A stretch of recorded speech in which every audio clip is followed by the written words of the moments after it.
Durant 3 ans d'activités criminelles diverses, cambriolage d'églises, de châteaux, de bijouterie, de villas particulières, Jacob et ses complices n'avaient pas connu de problème majeur.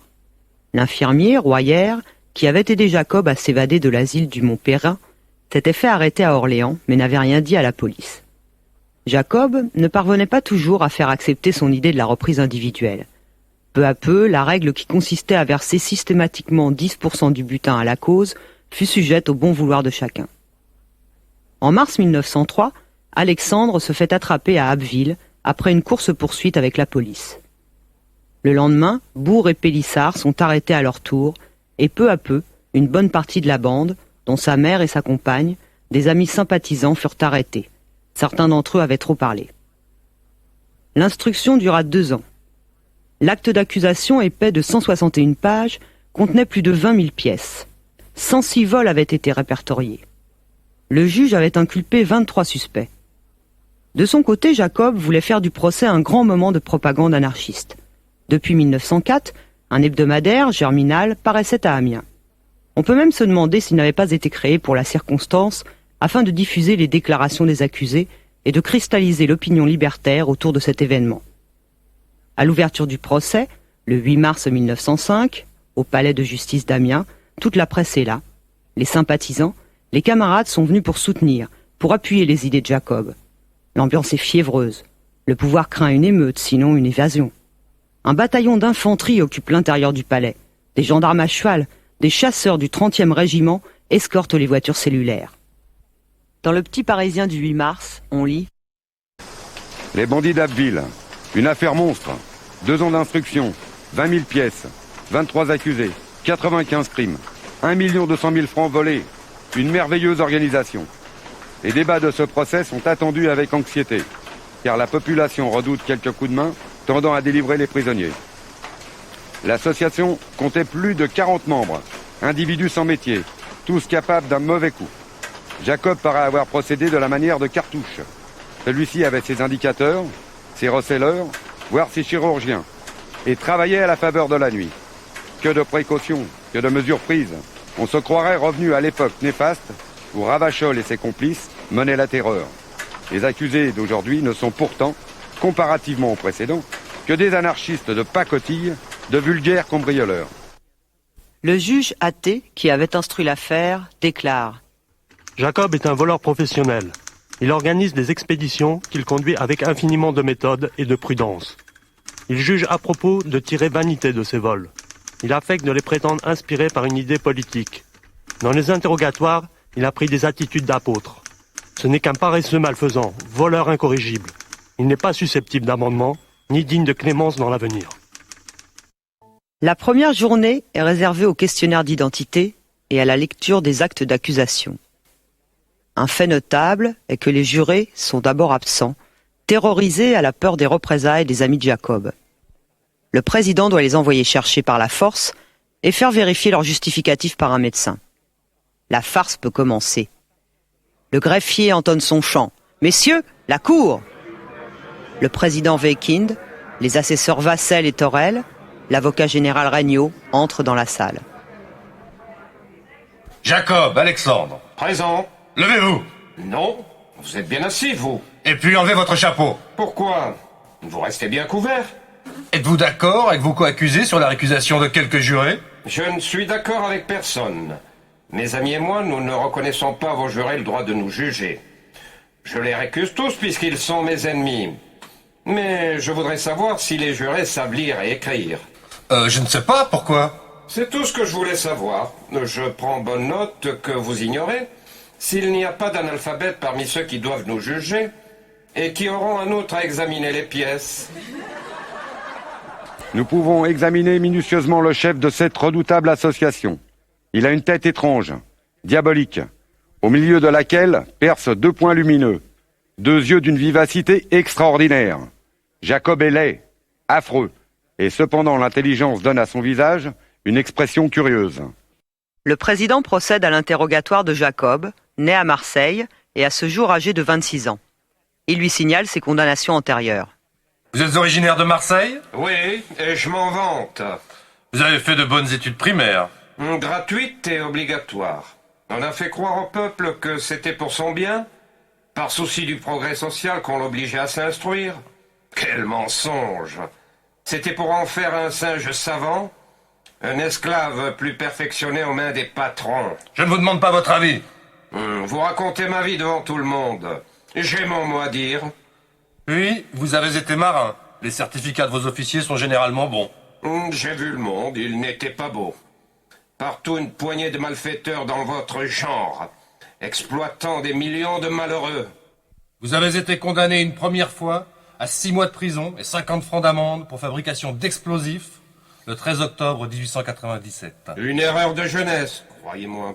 Mes bombes étaient dérisoires pour détruire une association de malfaiteurs dont je ne mesurais pas la puissance. Vous avez été condamné à 6 ans de réclusion par défaut par la cour d'assises du Var en 1899. Comment voulez-vous que je le sache puisque je n'y étais pas? Vous avez fait opposition à cet arrêt. Puis, vous avez été, dans l'intervalle, interné à l'asile d'aliénés d'Aix pour y être mis en observation. L'incohérence de votre langage, vos actes, avaient laissé penser que vous étiez déséquilibré. En réalité, vous n'étiez qu'un simulateur, jouant une comédie pour arriver plus facilement à une évasion. Chacun se défend comme il peut. Enfin, vous reconnaissez les faits. Parfaitement. Je sais ce que je fais. Je ne cherche pas à me disculper. Quelle est votre profession? Entrepreneur de démolition. Où demeurez-vous? Un peu partout dans le monde. On le fait taire. Et commence alors le long défilé des témoins et des plaignants qui lui servent tour à tour de cible. Une femme. Je reconnais. Oh, bien qu'il ait quelque peu changé et maigri. Que voulez-vous, cagole? On n'engraisse pas en prison.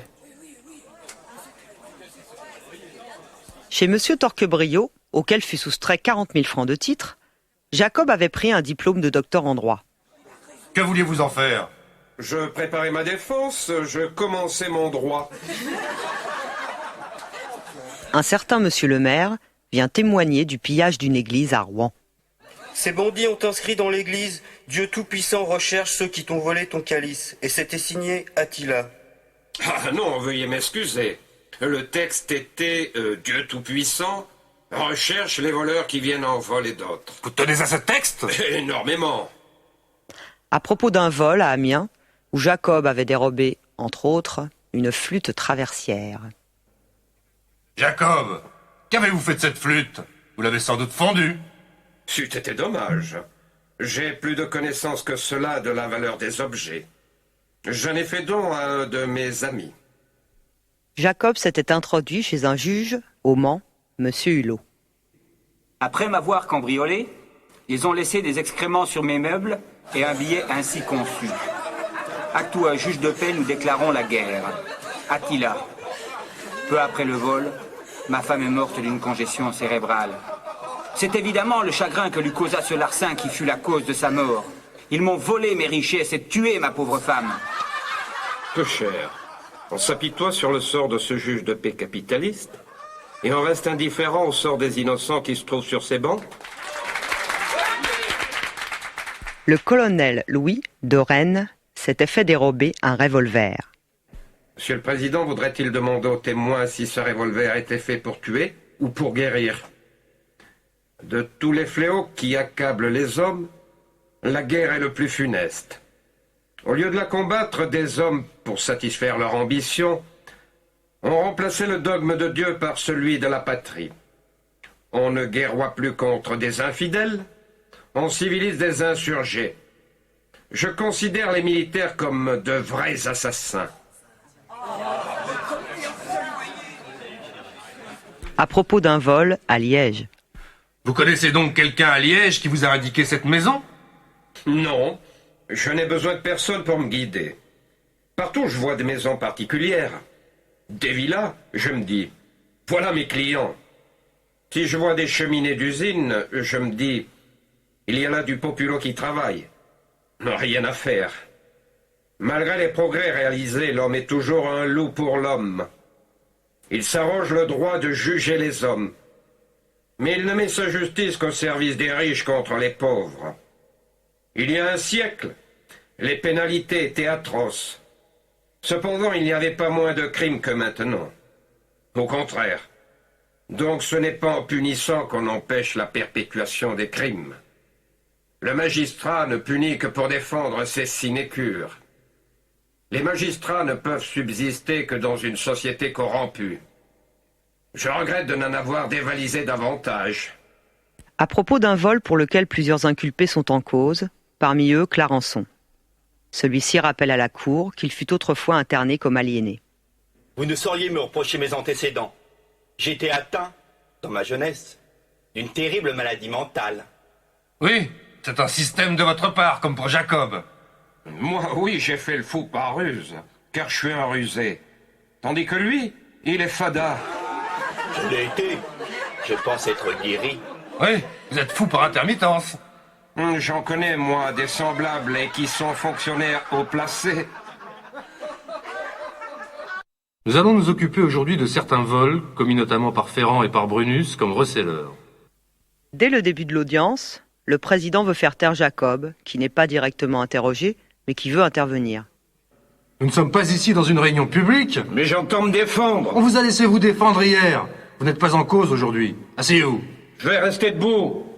Et Jacob fait comme il le dit. Le président procède à une longue accusation contre les complices de Jacob, qui refusent de répondre aux questions. Le président s'adresse à Pélissard. Avez-vous quelque chose à déclarer pour votre défense? Oui. Messieurs les jurés, le salaire est une survivance du servage. Que penser des pères de famille dont le gain quotidien est moins coûteux à des entrepreneurs que l'entretien d'une bête de trait? Le vol est une reprise légitime de possession au mépris des anathèmes intéressés du bourgeois. L'armée, c'est l'école du crime et du banditisme, où l'on enseigne constamment le pillage et l'art sauvage d'exterminer son semblable. Et j'ai lieu d'être fort surpris de me voir traîner devant vous pour des faits qui ne sont en réalité que des jeux d'enfants auprès de ce qui me fut enseigné au régiment. La bourgeoisie est une association de malfaiteurs. Les prêtres sont des filous à l'américaine, promettant contre finance un paradis de fiction. La presse bourgeoise est une meute, aboyant au service de la police, qui lui tolère ses rapines et ses chantages. La police, c'est, selon Paul-Louis Courrier, le plus puissant moyen inventé pour rendre un peuple vil et lâche. La justice bourgeoise est une balance qui penche plus ou moins pour un même fait, selon que l'inculpé est déshérité ou fortuné. Le budget, c'est une énorme somme d'impôts prélevés sur la misère du peuple pour payer toutes ces monstruosités. Le mariage est le tombeau de l'amour. La chair veut être libre et capricieuse. L'anarchie, l'idéal sublime de ceux qui gémissent, et la poésie des esprits féconds. À propos d'une affaire à Chartres, à laquelle Ferrand participait, un témoin dénonce. Ferrand, il n'était pas seul. Un complice l'accompagnait. Et vous, Ferrand, vous ne voulez pas le désigner? Ah non. Vous êtes lié par le secret professionnel. Parfaitement, monsieur le président. La troisième journée d'audience se termine sur le rôle déterminant des délateurs Calvaire et Gabriel Damien. Le nom de Calvaire soulève une véritable tempête parmi les accusés. La plupart se lèvent et parlent en même temps. Jacob s'agite et tape du poing. Foutre Dieu! Vous aviez avec Calvaire un témoin gênant auquel nous pourrions démontrer ses mensonges, et vous ne le faites pas voir? La sûreté le cache? Et puis vous avez permis à Ferrand, à Gabriel Damien, de rester ensemble plus de 3 heures, paraît-il. Cela parce qu'on voulait obtenir des aveux? À moi, on ne m'a jamais donné la permission d'embrasser ma mère. L'audience est levée, l'audience est levée. Et évacuez la salle. Sortez, sortez tous. Messieurs les gendarmes, faites évacuer la salle, je vous prie. L'audience est levée, l'audience est levée. L'audience reprend avec l'interminable liste de plaignants. Jacob peut, lui, reprendre son procès de la société. Alors qu'il est accusé d'un vol d'actions industrielles, il répond. Eh bien, monsieur, vous êtes fait voler? Les titres n'avaient aucune valeur. Je les ai brûlés. Ce sont des escrocs qui vous les ont vendus. Mais ils sont décorés de la rosette et ce sont des honnêtes gens. Ils ne sont pas cambrioleurs, eux. À propos d'un vol de diamants estimé à 14 000 francs. Tout cela est bien exagéré. On a parlé d'une rivière de diamants. Eh bien, monsieur le président, permettez-moi d'en rire. Cette rivière n'était pas en diamants proprement dit, mais composée de vulgaires roses. Or, vous le savez, messieurs les jurés, diamant et rose ne sont pas de la même famille. C'est pareil, c'est toujours du diamant. Avec cette différence que c'est tout le contraire. Une rivière telle que celle que j'ai prise, et dont j'ai tiré à peine 200 francs, eût valu, si elle avait été en brillant, de 6 à 15 000 francs. Au lieu de cela, c'était de méchantes roses. Le bijoutier a cependant estimé ce bijou beaucoup plus cher que vous ne le dites. Tu parles. Les bijoutiers ne se tirent pas dans les jambes. Ce serait contraire à leur intérêt. Un curé est venu parler d'un vol dans l'église de Brumetz, dans laquelle Bourg avait été enfant de chœur. J'ai connu Bourg tout jeune. Il était un bon petit. Je suis étonné de le voir dans cette bande. C'est avec un profond sentiment d'écœurement que je viens de vous entendre. Il faut bien que je dise ce qui nous a été volé. Ça vous va bien de parler ainsi, vous qui prêchez la charité. Que vous ont-ils volé? Les ciboires et ils ont ouvert le coffre. Ils ont pris le modeste denier du culte, les offrandes de nos fidèles. Voyons, curé, rappelez-vous, vous ne dites pas tout. Vous venez nous accuser au nom de votre Dieu et de votre morale. Mais le placard qui contenait des gravures du genre, disons, fragonard, est-ce que j'en parle, moi? Si je devais retracer tous les crimes commis par les prêtres au nom de Dieu, l'Inquisition, les guerres de religion, les assassinats des amis de la vérité, plusieurs audiences n'y suffiraient pas. La religion est morte, la science l'a tuée. Je ne piétinerai pas son cadavre. À mon avis, l'Église est une immense boutique où des aigrefins en soutane se livrent à des momeries devant une foule de dupes, à qui ils estorquent de beaux écus contre un paradis illusoire. La prêtaille ne prêche le renoncement que pour mieux s'approprier les richesses. Elle ne promet les délices d'un monde futur que pour mieux dominer celui-ci. Pour ma part, je puis parler avec compétence de leur prétendu mépris pour les trésors de ce bas monde. J'ai visité, fouillé et épuré bon nombre de leurs repères. Dans presque tous, j'y ai trouvé un coffre-fort, quelquefois plusieurs. Comme l'on sans doute, ces meubles ne renfermaient pas des harençors. Il s'y trouvait bien quelques hectogrammes de pain à cacheter, mais aussi un grand nombre d'ustensiles de magie en métaux précieux, ainsi que de fortes sommes que les fidèles adressent à un dieu et que les porteurs de froc gardent pour eux. Or, quelle est l'origine de ces richesses, sinon la fourberie et l'imposture? Il suffit de visiter la moindre de ces églises pour se convaincre de ces vérités. À chaque pas, ce sont des appels au gousset. Voilà les charlatans qui osent m'appeler voleur. Voilà les escrocs qui appellent contre moi les foudres de la loi. On avouera qu'ils ont un fier toupet. D'autre part, je m'explique mal leurs reproches. Car enfin, que leur ai-je fait? Sinon m'efforcer de les mettre d'accord avec leurs principes. S'ils ne m'ont pas compris, c'est qu'ils sont sans doute incorrigibles et ne changeront certainement jamais de conduite. Néanmoins, comme je suis bon prince, je veux bien leur accorder mon absolution. Ainsi soit-il. Une dame de la haute vient se plaindre d'un larcin dont elle fut la victime.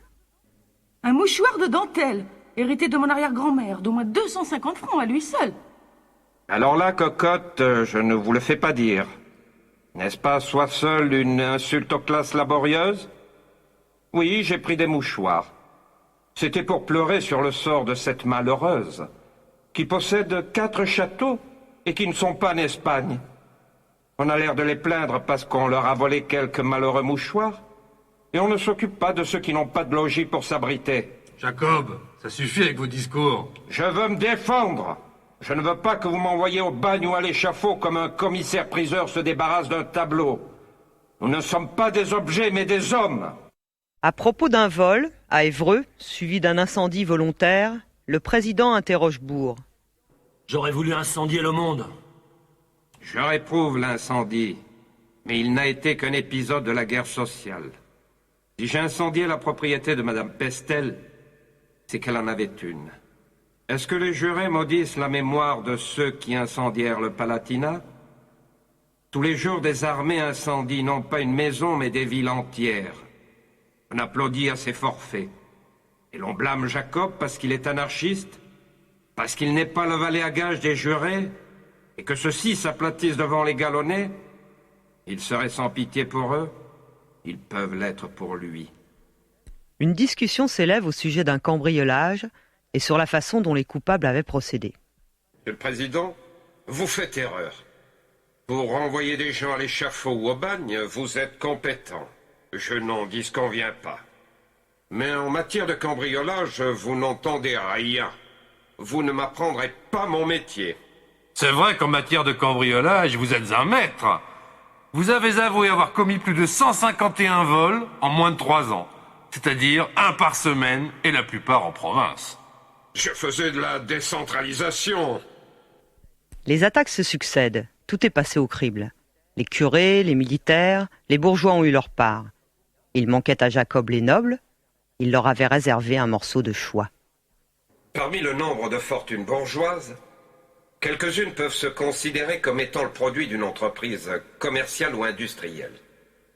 Par exemple, le négociant en alcool s'enrichit en empoisonnant des générations. Le fabricant d'armes emplit d'or ses coffres forts en construisant des engins de destruction. Le tenancier de maisons publiques, ce citoyen patenté, électeur et éligible, amasse de fortes sommes en se dévouant au salut de la morale bourgeoise. Leur fortune est en quelque sorte le résultat d'un genre de travail. Mais à l'égard des propriétés nobiliaires, cette subtilité de possession ne peut même pas se soutenir. Pour un noble, travail est synonyme d'avilissement. Il suffit de compulser l'histoire pour constater qu'ils ne doivent leur fortune qu'au crime, au brigandage et à la prostitution. Ça suffit, mesurez vos paroles. C'est vous, Jacob, qui êtes au banc des accusés. Il n'empêche qu'aujourd'hui, malgré 3 révolutions, cette caste n'a pas dérogé à ses chères traditions. Les uns ne vivent que grâce aux revenus de biens jamais gagnés. D'autres, poussés sans doute par des influences ataviques, ne pouvant plus piller et tuer pour leur propre compte, commandent à l'armée de cette même République que leur grand-père de Coblin se voulurent étouffer. Certains, enfin, plus avides de gain que de gloire, restaurent leur fortune en mariant leur progéniture aux marchands de porc d'Amérique. En résumé, la noblesse ressemble à ces fleurs séduisantes dont la substance vénéneuse tue. Elle est un obstacle, un danger social comme ennemi de toute innovation humanitaire. Parasites décorés d'oripeaux, les nobles ne vivent qu'au détriment des classes laborieuses. Aussi me suis-je fait l'instrument de révolte en les dépouillant du fruit de leur rapine, avec le regret amer de n'avoir pu mieux faire. Le président interroge Alice Vincent. La compagne de Bourg a dénoncé et raconté à la justice ce qu'elle avait vu et entendu. Son interrogatoire provoque un incident avec Rose Roux, la compagne de Jacob. Incident qui va transformer définitivement le cours du procès. Alice Vincent parlait sans crainte. Votre franchise à l'instruction a servi la cause de la justice et de la vérité. Vous avez assisté personnellement à des partages de butin, n'est-ce pas? Oui. Enfin, il y avait des malles toutes pleines qui arrivaient rue Leibniz. Et puis des conciliabules entre Bourg, Jacob, Marie-Jacob, Roseroux, Ferrand. Et Ferré aussi, je crois bien. Ils parlaient de leur vol, c'est sûr.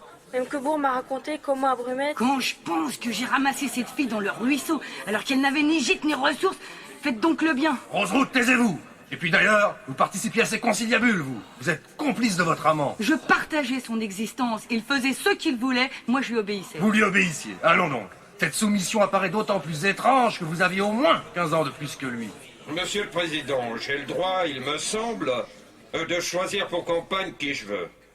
Je ne me mêle pas de savoir avec qui vous couchez. On les connaît, les mœurs des magistrats. Vous ne prenez pas des femmes plus âgées que vous, non? Vous préférez les tendrons, les adolescentes en maison, n'est-ce pas? Vous, Jacob, vous ne perdez rien pour attendre. Mais qu'est-ce que c'est que cet accusé qui se permet d'adresser directement des questions aux témoins? Roseroux, levez-vous. Je vous demande au contraire de m'asseoir, je suis malade. Vous êtes toujours malade quand il ne faut pas. Il y a parmi les accusés des gens qui ont une maladie. C'est celle d'être innocent.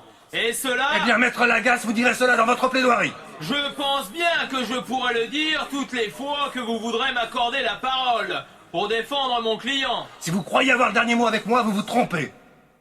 Un autre avocat, du barreau d'Amiens, celui-là, maître Fabiani, indique qu'il voudrait intervenir. Maître Fabiani, vous êtes un homme aimable.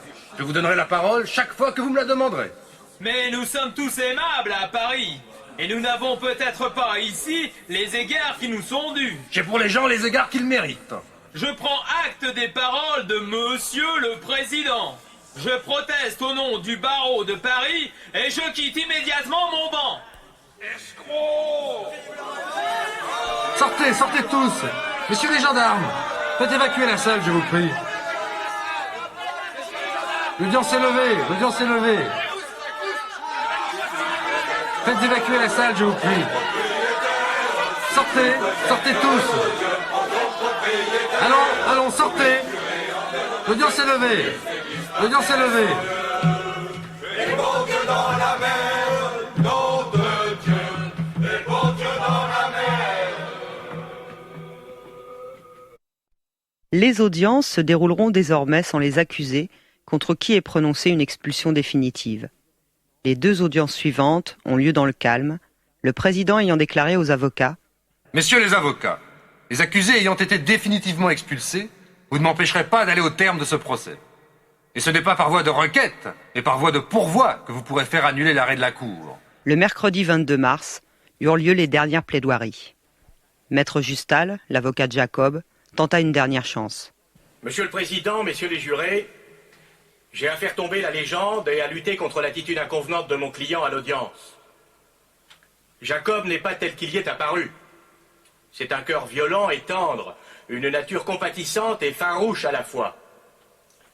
Fils et petit-fils d'alcooliques, son esprit n'a-t-il pas pu être troublé par les débats aigus qui s'agitent actuellement sur la légitimité de la propriété? Jacob, aigri par la vie, a fait du vol une fonction, et il l'a remplie avec passion.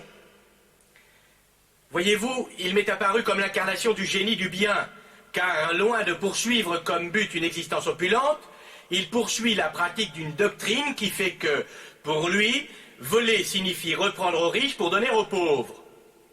Oui, j'ai bien le droit de saisir cela, parce que Jacob vivait de peu, se considérant surtout comme un redresseur de tort. On voit en effet, à toutes les époques de l'histoire, de ces types hallucinés traverser la société à la poursuite d'un lent idéal, bien avant que l'anarchie ait créé sa doctrine et donné sa formule.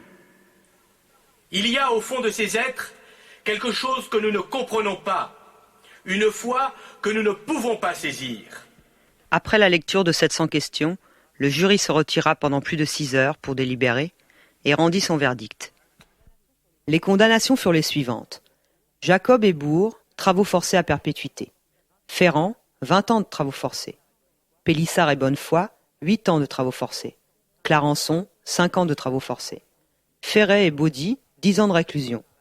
Sautarel, Charles, Brunus, Blondel, Rose, Marie, 5 ans de réclusion. Adair, Apart, Auguin, Westermann, Chalut, Limonier et Tissandier furent acquittés.